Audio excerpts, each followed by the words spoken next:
എന്ത് ചെയ്യണമെന്ന് ആലോചിച്ച് തല പുകഞ്ഞിരിക്കുന്ന എൻ്റെ മുമ്പിൽ അതാ എവിടെ നിന്നില്ലാത്തൊരു മണം.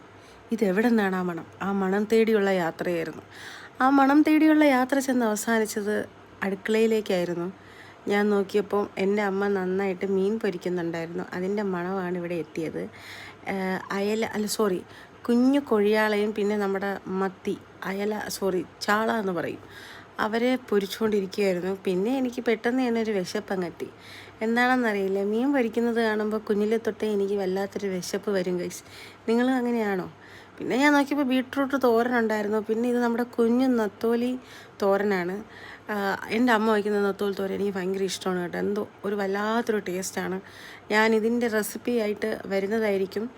പിന്നെ ഞാൻ ഒന്നും നോക്കിയില്ല, മീൻ ഒരെണ്ണം എടുത്തപ്പോൾ ആ മണം അടിച്ചിട്ട് എനിക്ക് ഒന്നുകൂടെ എടുക്കണമെന്ന് തോന്നി. പണ്ടൊക്കെ നമ്മുടെ അമ്മമാരാണ് ഈ ഫിഷൊക്കെ എടുത്തിരുന്നത് ഫ്രൈ ചെയ്തിട്ട്. കാരണം നമ്മൾ കുഞ്ഞു പിള്ളേരല്ലേ. പക്ഷേ ഇപ്പം അങ്ങനെയൊന്നുമില്ല, തോന്നും പോലെയൊക്കെ ഞാൻ എടുത്ത് കഴിക്കും.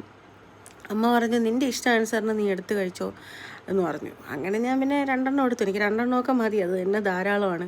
പിന്നെ ഞാൻ ഇതങ്ങ് മണപ്പിച്ച് നോക്കിയപ്പോൾ എൻ്റെ അമ്മ എന്തൊരു നല്ല മണമാണ്. എനിക്ക് ഭയങ്കര ഇഷ്ടമാണ് ഈ ചോറൊക്കെ ഇങ്ങനെ ഇങ്ങനെ മണത്ത് നോക്കിയിട്ട് അങ്ങ് കഴിക്കാനായിട്ട്. നിങ്ങൾക്ക് അങ്ങനത്തെ എന്തെങ്കിലും അതുപോലത്തെ സ്വഭാവം ഉണ്ടോ ഗൈസ്? എങ്കിൽ ഒന്ന് പറയണേ. അപ്പം എന്ത് ചെയ്തു, ഞാൻ ആദ്യം തോരൻ എടുത്തു, ചോറിനോട് കഴിച്ചു. പിന്നെ നമ്മുടെ മീൻ ഭയങ്കര ചൂടായിരുന്നു, എൻ്റെ കൈ നന്നായിട്ട് പൊള്ളിയിട്ടുണ്ടായിരുന്നു. പിന്നെ ഞാൻ ഓവർ എക്സ്പ്രഷൻ ഇടാത്തത് എന്താണെന്ന് വെച്ചാൽ ക്യാമറയുടെ മുമ്പിലായതുകൊണ്ടാണ് ഗൈസ്. ഇല്ലായിരുന്നെങ്കിൽ ഒരു വിളിയൊക്കെ വിളിക്കേണ്ട സമയം കഴിഞ്ഞു. സംഭവം കൊള്ളാം, ചൂടോടെ കഴിക്കാൻ നല്ല ടേസ്റ്റാണ്. ഇതിൽ വേറൊരു കൂട്ടാണ് ചേർത്തിട്ടുള്ളത് മീൻ പൊരിക്കാനായിട്ട്. അതിനെപ്പറ്റി ഞാൻ പറഞ്ഞുതരാം. അപ്പോൾ ഇത്രയേ ഉള്ളൂ ഇന്നത്തെ വിശേഷം. ഇതായിരുന്നു രാത്രി